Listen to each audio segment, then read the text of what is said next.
मित्रों नमस्कार। Kota online classes में आप सभी का स्वागत है। मित्रों, होली की सभी को बहुत बहुत शुभकामनाएं। होली जो जलने वाली और धुलंडी सभी को बहुत बहुत शुभकामनाएं साथियों। और आज हम लोग जो है, पहले मैंने रीतिकाल के बारे में आप लोगों को सब कुछ बता दिया था। बहुत अच्छी बात है कि आप लोग जो है थोड़ी अच्छी तरह से पढ़ रहे होंगे। मेरे हिसाब से तो कोई भी समस्या आपको नहीं आ रही होगी और कंटिन्यू आप लोग, तो अच्छा लग रहा होगा साथियों आपको। अगर आप पहली बार जुड़ते हो तो निश्चित रूप से बढ़िया तरीके से आप पढ़ो। साथियों देखो, मैं आप लोगों को ये तो दावा नहीं कर सकता कि मेरे मेरे ही सबसे बढ़िया नोट्स हैं, लेकिन इन नोट्स में मैंने बहुत मेहनत करी है और ये मेहनत के साथ ही मैं नोट्स आप लोगों को दे रहा हूँ मित्रों। तो देखिएगा, सबसे मुख्य बात है इन नोट्स के अंतर्गत कि एक मैंने तो ये क्या है कि बहुत सिस्टमेटिक तरीके से लिखे हैं। इसलिए मैं विश्वास के साथ कहता हूं कि आप एक इनको पढ़िए। और साथियों मैं आपसे ये भी कहता हूं कि अगर थोड़ी बहुत भी इनमें कमी है तो आप जोड़ लीजिए इनके अंतर्गत, क्योंकि मैंने बहुत ढंग से इनको लिखा है। ठीक है, चलिए बात करते हैं अब रीति काल के प्रमुख कवि। साथियों अगर पहली बार आप देख रहे हो तो निश्चित रूप से आप चैनल को सब्सक्राइब कर लीजिएगा, लाइक कर दीजिएगा। ठीक है, रीति काल के प्रमुख कवि है और उनमें सबसे पहले हम लोग बात करेंगे रीतिबद्ध कवियों की। और रीतिबद्ध जो काव्यधारा के कवि हैं, रीतिबद्ध काव्यधारा रीतिबद्ध काव्यधारा के जो कवि हैं उनमें सबसे पहले बात आती है केशवदास की। कौन है सबसे पहले? केशवदास जी हैं। मैं आपको अगर कोई शब्द नहीं लिख दिख रहा है तो मैं यहाँ पर लिख देता हूँ केशव दास जी। यहाँ पर हम लोग बात करेंगे तो केशव दास के बारे में केंद्रीय विद्यालय में बहुत ढंग से पूछा जाता है और यहाँ पर भी आरपीएससी के अंतर्गत भी इसको पूछा जाता है। केशव दास का आपको जन्म जरूर याद रखना है। ईस्वी में याद रख लीजिए, बस 1555 याद रख लीजिएगा। ठीक है, 555 साबुन, इस तरह से भी आप लोग याद रख सकते हो। तो 1555 ईस्वी में केशवदास का जन्म हुआ। विक्रम संवत की अगर बात करते हैं तो 1612 विक्रम संवत में इनका जन्म हुआ था। और मृत्यु को याद रखने की जरूरत नहीं है, 1617 ईस्वी में इनकी मृत्यु हुई थी। तो मृत्यु को याद रखने की बिल्कुल भी आवश्यकता नहीं है मेरे साथियों। ठीक है, चलिए अब आगे बात करते हैं। इनका जो जन्म हुआ है इनका जो जन्म हुआ है वो ओरछा के पंडित काशीनाथ के यहाँ पर हुआ था। जो ओरछा के पंडित थे काशीनाथ जी, उनके यहाँ पर इनका जन्म हुआ। काशीनाथ मिश्र, ठीक है ना, क्या नाम था उनका? काशीनाथ मिश्र था। वहां पर केशवदास जी का जन्म हुआ था। याद रखने में कोई समस्या नहीं है, क्योंकि केशवदास ये भी क से शुरू हो रहा है और काशीनाथ भी क से शुरू हो रहा है। तो पिता के नाम को याद रखने में कोई समस्या इसमें नहीं आएगी। और मैं आप लोगों को ये बता दूं, ये सनाट्य ब्राह्मण थे। चलिए आगे देखते हैं अब। सनाट्य ब्राह्मण थे, देखिएगा, यह काल की दृष्टि से भक्ति काल व प्रवर्तिक की दृष्टि से रीति काल के कवि माने जाते हैं। साथियों अगर काल की दृष्टि से मैं बात करूंगा तो ये भक्ति काल के कवि माने जाते हैं, तो भक्ति काल में भी देखा था हम लोगों ने। और प्रवर्तिक की दृष्टि से बात करता हूं तो ये रीति काल के कवि माने जाते हैं, इसलिए इनको रीति काल के अंतर्गत भी हम लोग पढ़ रहे हैं। ठीक है, यह भक्ति व रीति काल के संधि कवि कहे जाते हैं। ये भक्ति और रीति काल के संधि कवि कहे जाते हैं, अर्थात जोड़ने वाले कवि इनको कहा जाता है। किसको? केशवदास जी को। ठीक है साथियों, अब आगे बात हम लोग करेंगे यहाँ पर डॉक्टर नगेंद्र। क्या लिखा हुआ है? डॉक्टर नगेंद्र। ठीक है, डॉक्टर नगेंद्र व श्याम सुंदर दास व श्याम सुंदर दास डॉक्टर नगेंद्र व श्याम सुंदर दास। ठीक है, जो नहीं दिख रहा मैं लिख दूंगा। डॉक्टर नगेंद्र व श्याम सुंदर दास के अनुसार रीति काल के प्रवर्तक हैं। यानी कि डॉक्टर नगेंद्र व श्याम सुंदर दास के अनुसार रीति काल के प्रवर्तक माने जाते हैं। कौन? केशवदास जी। ये बात याद रखना, किस किस के अनुसार? डॉक्टर नगेंद्र के अनुसार और डॉक्टर श्याम सुंदर दास जी के अनुसार जो है रीति काल का प्रवर्तक केशवदास जी को माना जाता है। किसको माना जाता है? केशवदास जी को माना जाता है। ये बात आप अच्छे से ध्यान रख लीजिएगा। चलिए आगे पढ़ते हैं। आचार्य शुक्ल के अनुसार प्रथम आचार्य कवि भी माने जाते हैं। साथियों जो आचार्य रामचंद्र शुक्ल है वो कहते हैं कि केशवदास जी प्रथम आचार्य कवि रहे हैं। और डॉक्टर नगेंद्र और श्याम सुंदर दास कहते हैं कि ये रीति काल के प्रवर्तक है। हो जाएगा। भक्ति और रीति काल के जो है संधि कवि भी किसको माना जाता है? ये भी केशवदास को माना जाता है। ठीक है, आगे। ओरछा नरेश इंद्रजीत सिंह, ओरछा नरेश इंद्रजीत सिंह के आश्रित कवि हैं। साथियों, ये आश्रित कवि जरूर पूछ लिया जाता है कि ये कवि किसके आश्रित रहा है। तो ओरछा नरेश इंद्रजीत सिंह के आश्रित कवि रहे हैं कौन? केशवदास। ये बात भी आप लोग अच्छे से ध्यान रख लीजिएगा। ठीक है, आगे बात है, ये हिंदी साहित्य के अंतर्गत सर्वप्रथम सर्वांग निरूपक आचार्य, हिंदी साहित्य के अंतर्गत सर्वांग निरूपक आचार्य माने जाते हैं। ये अच्छे से आप लोगों को ध्यान रखना है। चलिए आगे बढ़ते हैं। यह हिंदी के प्रथम अलंकारवादी कवि माने जाते हैं। ये बात आपको बहुत इंपॉर्टेंट है, वीआईपी बात है भैया। कौन सी बात है? वीआईपी है ये। हिंदी के प्रथम अलंकारवादी, हिंदी के प्रथम अलंकार अलंकारवादी कवि भी माने जाते हैं। हिंदी के प्रथम अलंकारवादी कवि माने जाते हैं। कौन से कवि माने जाते हैं? हिंदी के प्रथम अलंकारवादी कवि माने जाते हैं। इन्होंने परिभाषा भी दी है इसकी, यद्यपि सुजाति सुलक्षणी सुब्रन सरस सुब्रत भूषण बिनु न विराज ही कविता बनिता मित। ये बात, ये लाइन देकर के क्वेश्चन पूछ लिया जाता है। देखो, पहली बात तो ये देखिए कि आप लोग कौन सा पढ़ रहे हो, रीतिबद्ध काव्यधारा के कवि पढ़ रहे हो। ये चीज हमेशा याद रखना। कौन सी काव्यधारा के कवि पढ़ रहे हो? रीतिबद्ध काव्यधारा के कवि पढ़ रहे हो भाई। इस बात को जब तक पढ़े उसको याद रखना कि हम किस काव्यधारा के कवि पढ़ रहे हैं, ये बात आपको याद होनी चाहिए। तो देखिएगा, ये हिंदी के प्रथम अलंकारवादी कवि माने जाते हैं और इन्होंने परिभाषा भी लिखी है, यद्यपि सुजाति सुलक्षणी सुवर्ण सरस सुवृत भूषण बिनु न विराज ही कविता बनिता मित। साथियों, मैंने एक एक लाइन को जो है ना, मोतियों में जैसे माला, मोतियों की माला पिरोई जाती है ना, वैसे एक एक लाइन को यहाँ पर लिखा है। आप लोग विश्वास के साथ पढ़िए, आपको बहुत मजा आएगा जब आप इनको पढ़ोगे। आगे, इन्होंने अपनी रचनाओं में कठिन से कठिन शब्दों का प्रयोग किया है।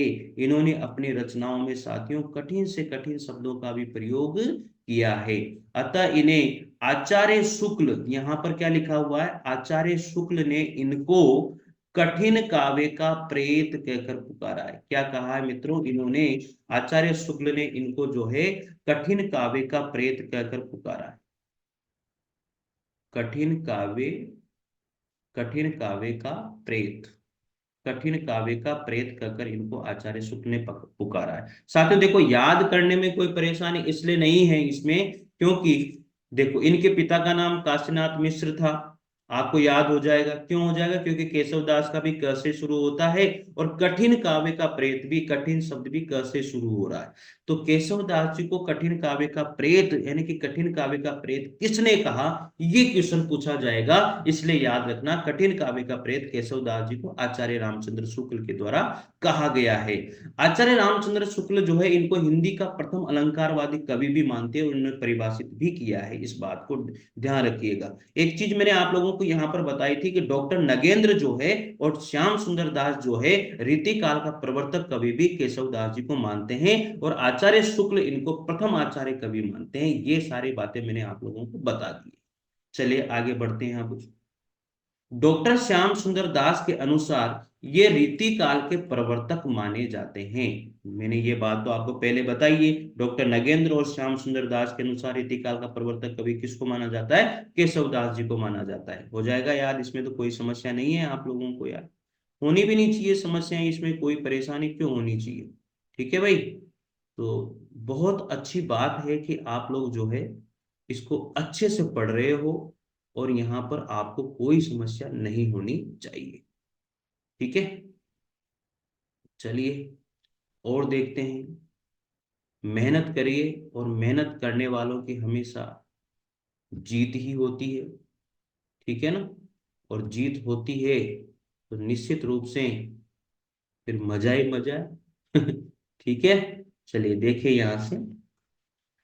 यह है, इन्होंने विवाद एवं आदि दो नए संचारी भाव, इन्होंने जो है, आपको बता दूं मैं यहाँ पर थोड़ा सा कटा हुआ है कौन कौन से इन्होंने दो नए संचारी भाव लिखे हैं, क्योंकि देखो गलत नहीं होना चाहिए।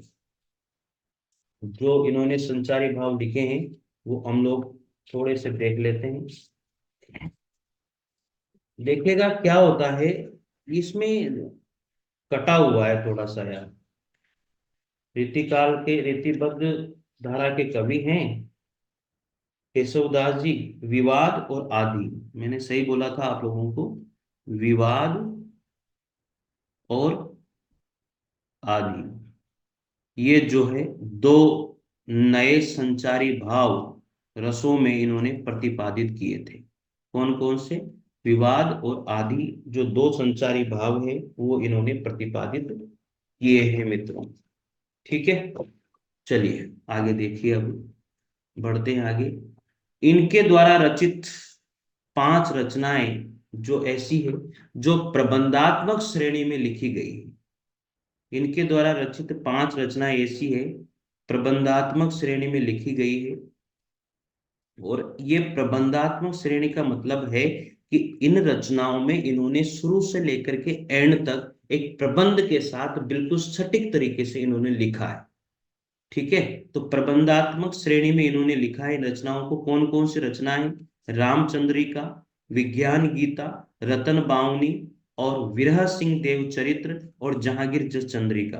देखो रामचंद्रिका जो है इनका एक महाकाव्य शैली में लिखा गया ग्रंथ है। तो ये याद रखना, रामचंद्रिका किसकी रचना है? केशवदास जी के। विज्ञान गीता किसकी रचना है? केशवदास जी की है। रतन बावनी किसकी है? केशवदास जी के। वीर सिंह देवचरित्र केशवदास जी की। जहांगीर जस चंद्रिका केशव। एक ने एक इनमें से पूछ ली जाती है मेरे साथियों, ये वीआईपी रचनाएं इनकी। ठीक है, चलिए अब और भी कृतियां इनकी है। प्रमुख कृतियां कौन कौन सी रही है? रसिक प्रिया 1591 ईस्वी में लिखी गई। कवि प्रिया 1601 में। रामचंद्रिका 1601। वीर सिंह देव चरित्र 1607। रतन बावनी 1607। विज्ञान गीता 1610। बिल्कुल एक सिस्टमेटिक तरीके से लिखी गई रचनाएं हैं। ठीक है, चलिए आगे। जहांगीर जस चंद्रिका, नखशिख वर्णन, छंदमाला, तो ये बहुत ही मुख्य रचनाएं केशवदास जी की रही है। केशवदास जी में से एक ने एक प्रश्न आप लोगों को देखने को मिलता है। ठीक है, तो रसिक प्रिया, कवि प्रिया, रामचंद्रिका, वीर सिंह देव चरित्र, रतन बावनी और विज्ञान गीता, जहांगीर जस चंद्रिका, नखशिख वर्णन और छंदमाला, इनकी रचनाएं रही हैं। और प्रबंधात्मक श्रेणी में जो पांच रचनाएं लिखी गई है वो मैंने अलग से लिख दी है। रामचंद्रिका, विज्ञान गीता, रतन बावनी, वीर सिंह देव चरित्र और जहांगीर जस चंद्रिका।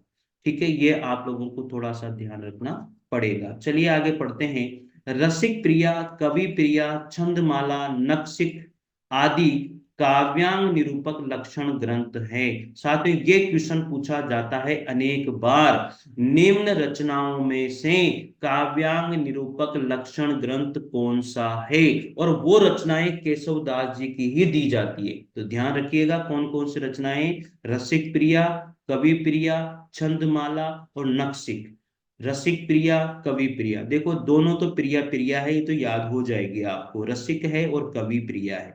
छंदमाला है, रसिक, कवि प्रिया, छंदमाला, नखशिख। तो याद होने में तो कोई ऐसी परेशानी नहीं है। कौन कौन सी है एक बार फिर रिपीट कर रहा हूं, आपको याद हो जाए इसलिए बार बार रिपीट करता हूं। रसिक प्रिया, कवि प्रिया, छंदमाला, नखशिख आदि जो रचनाएं हैं वो इनकी काव्यांग निरूपक लक्षण ग्रंथ रही है, अर्थात मुक्तक काव्य में लिखी गई है।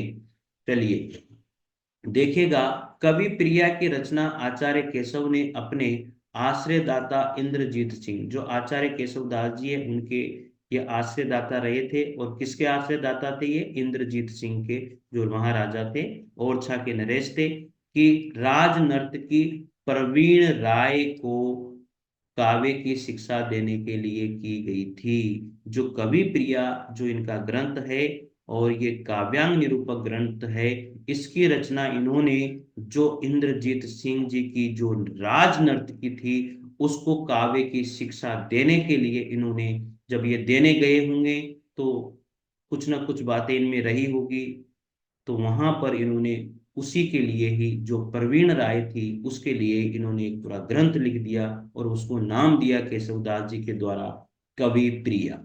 ठीक है, आगे देखिए। केशवदास को वेदांतवादी मिश्र कहा जाता है। केशवदास को क्या कहा जाता है? वेदांतवादी मिश्र भी कहा जाता है। ये बात भी आप थोड़ा सा ध्यान दीजिए। मिश्र बंधुओं ने केशव दास को भाषा का मिल्टन कह के पुकारा है। जो मिश्र बंधु थे उन्होंने केशव दास जी को क्या कहा? भाषा का मिल्टन कहा। आगे है, केशव दास की अक्षय कीर्ति का जो आधार है वो रामचंद्रिका है मित्रों। और मैंने आपको बताया भी है कि जो रामचंद्रिका जो केशवदास जी ने लिखी है वो एक प्रबंधात्मक काव्य श्रेणी की रचना है। और इस रामचंद्रिका की संवाद योजना बहुत ही उत्कृष्ट भाषा में है। और रामचंद्रिका केशवदास की अक्षय कीर्ति का आधार रही है। रामचंद्रिका ग्रंथ ही केशवदास जी का प्रसिद्धि का और ख्याति का विख्याति का बहुत बड़ा आधार रहा है। और केशवदास जी को है जो है प्रसिद्धि जो मिली है वो रामचंद्रिका ग्रंथ से ही मिला है। एक प्रबंधात्मक ग्रंथ रहा। ठीक है, चलिए आगे बात करते हैं। शुक्ल के अनुसार जो है केशवदास को कवि हृदय मिला ही नहीं था, ऐसा आचार्य रामचंद्र शुक्ल ने कहा कि केशवदास जी को जो है कवि हृदय मिला ही नहीं था मेरे मित्रों। ऐसा आचार्य रामचंद्र शुक्ल कहते हैं इनके बारे में। रामचंद्रिका को पंडित राम स्वरूप चतुर्वेदी ने रामचंद्रिका को पंडित राम स्वरूप चतुर्वेदी ने क्या कहा? छंदों का अजायब घर कहा। क्या कहा? छंदों का अजायब घर,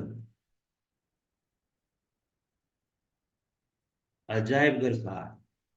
ठीक है, तो रामचंद्रिका को छंदों का अजायब घर कहकर किसने पुकारा? पंडित राम स्वरूप चतुर्वेदी के द्वारा कहकर पुकारा गया है।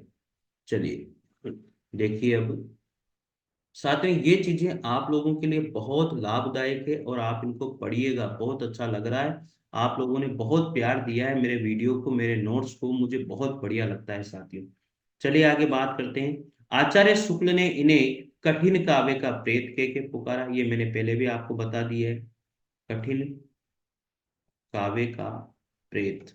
ठीक है, कह के पुकारा था। कहा जाता है कि रामचंद्रिका की रचना कहा जाता है कि रामचंद्रिका की रचना एक रात में इन्होंने करी थी। रामचंद्रिका की रचना इन्होंने एक रात में करी थी साथ में। एक रात में इन्होंने रामचंद्रिका की रचना कर दी थी, बताइए आप। चलिए आगे देखते हैं। रामचंद्रिका में सर्गों को प्रकाश कहा जाता है। ये क्वेश्चन भी पूछा गया था कि रामचंद्रिका में जो है सर्गों को क्या कहा जाता है? प्रकाश कहा जाता है। और रामचंद्रिका में जो सर्गों की संख्या है वो 39 है मित्रों। कितनी है? 39, 39। आगे है वीर सिंह देव चरित्र। ठीक है, वीर सिंह देव चरित्र, उलट बावनी, रतन बावनी, क्या नाम है? रतन, वीर सिंह देव चरित्र, रतन बावनी। ठीक है, लिख रहा हूं, वीर सिंह देव चरित्र पढ़ने में आ ही रहा है। रतन बावनी, जहांगीर जस चंद्रिका और चरित्र काव्य है। देखो, वीर सिंह देव चरित्र किसी के नाम के ऊपर है, इसका मतलब चरित्र काव्य है। इसमें किस इनका चरित्र चित्रण वर्णन किया गया है। रतन बावनी, रतन नाम से आप समझ लीजिए ये भी चरित्र काव्य है। जहांगीर के ऊपर लिखा तो ये भी एक चरित्र काव्य है, तो याद होने में कोई समस्या नहीं आएगी। वीर सिंह देव चरित्र, रतन बावनी और जहांगीर जस चंद्रिका क्या है? एक चरित्र काव्य रहे हैं। आगे देखते हैं। विज्ञान गीता प्रत्येक शैली में लिखा गया अध्यात्म से संबंधित एक काव्य रहा है। विज्ञान गीता इनका प्रत्येक शैली में लिखा गया और अध्यात्म से संबंधित एक काव्य रहा है। इनकी प्रमुख पंक्तियां भी हैं। यद्यपि सुजाति सुलक्षणी, ये पंक्ति पूछ ली जाती है भैया, याद रखना। मृग लोचनी बाबा कही कही जाए, मेरी बहु बाधा हरो राधा नागरी सोई, भाषा बोलन न जाए। तो ये पंक्तियां इनकी बहुत मुख्य पंक्तियां हैं और इनसे क्वेश्चन पूछ लिया जाता है कि ये किसने लिखी है? तो यद्यपि सुजाति सुलक्षणी, ये क्वेश्चन तो पूछा जाता है भाई। ठीक है ना, तो यद्यपि सुजाति सुलक्षणी वाला क्वेश्चन पूछ लिया जाता है। मृग लोचन बाबा कही कही जाए, ये पंक्तियां किसकी है? केशवदास जी की है। मेरी बहु बाधा हरो राधा नागरी सोई, भाषा बोलन न जाए। ठीक है, तो थोड़ा सा इन पे ध्यान दे लीजिएगा। अब इनकी रचनाएं रही हैं तो उनके बारे में भी थोड़ा बहुत देख लेते हैं। रसिक प्रिया 1591 में लिखी प्रथम रचना थी। 16 प्रकाशों में लिखी थी। रस और नायिका भेद इसमें रहा है। दूसरी रचना है कवि प्रिया, 1601 ईस्वी में लिखी गई।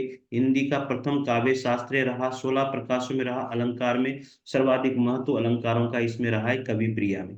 रामचंद्रिका बहुत ही मुख्य इनकी रचना थी, प्रबंधात्मक शैली में लिखी गई महाकाव्य रचना है, 39 प्रकाशों में है, छंदों का अजायब घर कहा जाता है, और राम कथा का रामचंद्रिका में बहुत प्रबंधात्मक ढंग से वर्णन इन्होंने किया है। चौथी रचना है वीर सिंह देव चरित्र, इनका चरित काव्य रहा है। जहांगीर जस चंद्रिका भी इनका चरित काव्य है, ये भी प्रबंधात्मक शैली में लिखी गई इनकी रचनाएं रही हैं। चलिए, छठे नंबर की रचना है विज्ञान गीतिका, 1610 में लिखी, प्रबोध चंद्रोदय नाटक पर आधारित है विज्ञान गीतिका इनकी रचना। रतन बावनी एक चरित्र काव्य है, वीर गाथा पूर्ण काव्य है, राजा वीर सिंह रतन सिंह की वीरता का वर्णन इसमें किया गया है। नक्सिक इनका काव्य रहा, राधा के अंगों का इसमें वर्णन है, और छंदमाला भी इनकी रचना रही है साथियों। इस तरह से साथियों ये केशवदास जो है कंप्लीट हमने पूरा किया। रीतिबद्ध कवि हम लोग यहाँ पर पढ़ रहे हैं, आप लोग मेहनत के साथ पढ़ते रहिए। कोई भी चीज अगर इसमें छूटती है तो आप मुझे बता दीजिए। केशवदास के बारे में मैंने आपको बता दिया है, कि एक चीज और मैं यहाँ पर लिख देता हूँ। जो केशवदास है वो निम्बार्क संप्रदाय में दीक्षित हुए थे। केशव दास कौन से संप्रदाय में? केशव दास जो है साथियों निम्बार्क संप्रदाय में दीक्षित हुए थे। ठीक है ना, निम्बार्क संप्रदाय, निम्बार्क संप्रदाय में दीक्षित हुए थे साथियों। ये चीज आप लोग थोड़ा सा ध्यान रख लीजिएगा। केशवदास ने कौन सा संप्रदाय अपनाया था? निम्बार्क संप्रदाय अपनाया था साथियों। दूसरी बात, आश्रयदाता के बारे में मैंने आपको बता ही दिया है। शुक्ल जी ने तो भक्ति काल के अंतर्गत माना है देखो केशवदास को, लेकिन रीति काल का प्रवर्तक इन्होंने कहा है। आश्रयदाता मैंने आपको बता दिया, किसके आश्रयदाता रहे थे, किसके आश्रय में रहे थे? जो ओरछा के नरेश थे, इंद्रजीत, क्या नाम था उनका? इंद्रजीत। ठीक है, उनके आश्रयदाता रहे। और वीर सिंह देव इंद्रजीत सिंह के क्या थे? भाई थे। तो एक तो इंद्रजीत सिंह के आश्रयदाता रहे, और एक और के आश्रयदाता रहे थे वीर सिंह देव चरित्र, क्या नाम था? वीर सिंह देव। इनके भी, इनके ऊपर भी इन्होंने चरित काव्य लिखा ना, तो इन दोनों की ये आश्रयदाता रहे, मतलब इनके आश्रय में रहे थे ये। ठीक है। कठिन काव्य का प्रेत मैंने आपको बता दिया था, आचार्य रामचंद्र शुक्ल ने इनको कहा था। भूषण बिनु न विराजी कविता वनिता मीत, बहुत प्रसिद्ध पंक्ति है साथियों, इसके ऊपर आप लोगों को ध्यान रखना है। ये पंक्तियां किसकी है, इस तरह से क्वेश्चन पूछ लिया जाता है। मैंने आप लोगों को बताया भी है कि ये जो पंक्तियां हैं ये रही। जद्यपि सुजाति सुलक्षणी मृग लोचनी बाबा कही कही जाए, मेरी बहु बाधा हरो नागरी सोई भाषा बोलन न जाए। इन पंक्तियों में एक न एक प्रश्न इनसे पूछ लिया जाता है, इसलिए मैं आप लोगों को यहाँ पर ये बात बता रहा हूँ। केशव को कोर्ट का कवि भी माना था, किसने? केशव दास को कोर्ट का कवि, कोर्ट का कवि भी कहा। केशव दास को किसने कहा था? डॉक्टर विजयपाल सिंह ने। किसने कहा था? Doctor Vijaypal Singh, doctor Vijay Pal Singh. ये मैं आप लोगों को थोड़ी सी एक्स्ट्रा नॉलेज दे रहा हूं, ताकि आपको कोई भी इसमें समस्या नहीं आए। ठीक है। और नाबादास ने आपको बता दूं, उडगन केशव दास कहा, इनको क्या कहा? उडगन। जो नाबादास थे, नाबादास, नाबादास ने इनको उडगन, उडगन केशव, केशव, उडगन केशव दास, उडगन केशव दास, क्या कहा? उडगन केशव दास कहा, किसने? नाभादास ने। तो मेरे हिसाब से शायद अब तो कुछ छूटा नहीं है यार, इसमें सारी चीजें मैंने आपको बता दी है। प्लस आपको ये बात याद रखनी है, ये जो है बलभद्र मिश्र, जो इनके बड़े भाई थे बलभद्र मिश्र, ये ब्रज भाषा के कवि थे। और केशवदास जो है रीतिबद्ध काव्य धारा के कवि रहे हैं, ये बात ढंग से याद रखना। और इनकी जो रचनाएं हैं उनको भी आप ढंग से तरीके से याद रखना मेरे मित्रों। फिर मैंने इनकी रचनाओं के बारे में आपको बता दिया है कि रसिक प्रिया, रसिक प्रिया एक मुक्त काव्य रहा है, 16 प्रकाशों में रहा है, श्रृंगार रस का इसमें वर्णन है, नायिका भेद संबंधी ये ग्रंथ है। कौन सा? रसिक प्रिया के बारे में आप लोगों को बता रहा हूं मैं थोड़ी चीजें। ठीक है ना, तो ये चीज आपको याद रखनी है। कवि प्रिया में 16 प्रकाश रहे हैं, काव्य दोष रहा है, कवि रीति रही है, रस अलंकार 12 मासा का इसमें वर्णन हुआ है। और ये इंद्रजीत सिंह के आश्रयदाता रहे थे, उसमें राय प्रवीण कोई शिक्षा देने के लिए गए थे, तो फिर इनकी नर्तकी थी इंद्रजीत सिंह की, तो उसके ऊपर इन्होंने कवि प्रिया ग्रंथ लिख दिया था केशवदास ने। ये थोड़ा सा आप लोगों को यहाँ पर लिखना है। वाल्मीकि रामायण पर आधारित है रामचंद्रिका। जो रामचंद्रिका इनका ग्रंथ है ना, महाकाव्य प्रबंधात्मक शैली जो रहा है, 39 प्रकाशों में रहा है ये। तो वाल्मीकि रामायण पर आधारित लिखी है ये रामचंद्रिका को इन्होंने। थोड़ी सी बातें मैं आप लोगों से ऐसे ही शेयर कर रहा हूँ, आप लोग ध्यान रखिए जो मैं बातें आप लोगों को बता रहा हूँ। जनश्रुति है कि केशवदास ने रामचंद्रिका की रचना जो है वाल्मीकि के स्वप्न में कहने पर करी थी। वाल्मीकि जी इनके स्वप्न में आए होंगे, ऐसा इनके स्वप्न में जो वाल्मीकि जी ने कहा कि तुम रामचंद्रिका की रचना करो, तो इन्होंने स्वप्न के माध्यम से ही रामचंद्रिका को लिख दिया। तो ये इसलिए कहा जाता है कि वाल्मीकि रामायण पर आधारित है रामचंद्रिका। ठीक है, 39 प्रकाशों में लिखी गई थी ये। तो रामचंद्रिका को एक फुटकर कवियों का संग्रह भी कह के पुकारा है। किसने? रामचंद्रिका को फुटकर कवियों का संग्रह कह के पुकारा है, पीताम्बर दत्त बड़तवाल के द्वारा। ठीक है साथियों, केशव को सर्वाधिक सफलता संवाद योजना में मिली थी। केशव दास को सर्वाधिक जो सफलता है वो किस में मिली? संवाद योजना में मिली थी। कौन सी योजना में? संवाद योजना में। ठीक है, याद हो जाएगी, कोई दिक्कत इसमें आपको नहीं आनी चाहिए मेरे हिसाब से। तो साथियों, ये केशव दास के बारे में हम लोगों ने बहुत सारी डिटेल से जानी है चीजें, और कुछ और चीजें छूट गई है तो प्लीज आप नोट कर लीजिए, मैं भी देख लूंगा। तो साथियों, वीडियो को यहीं आज स्टॉप करते हैं। सभी को होली की शुभकामनाएं। अब आप लोगों को जो है थोड़ा सा विराम लगेगा, 1-2 दिन का। ठीक है साथियों, चलिए मिलते हैं अगले वीडियो के साथ। तब तक के लिए जय हिंद, जय भारत, थैंक यू।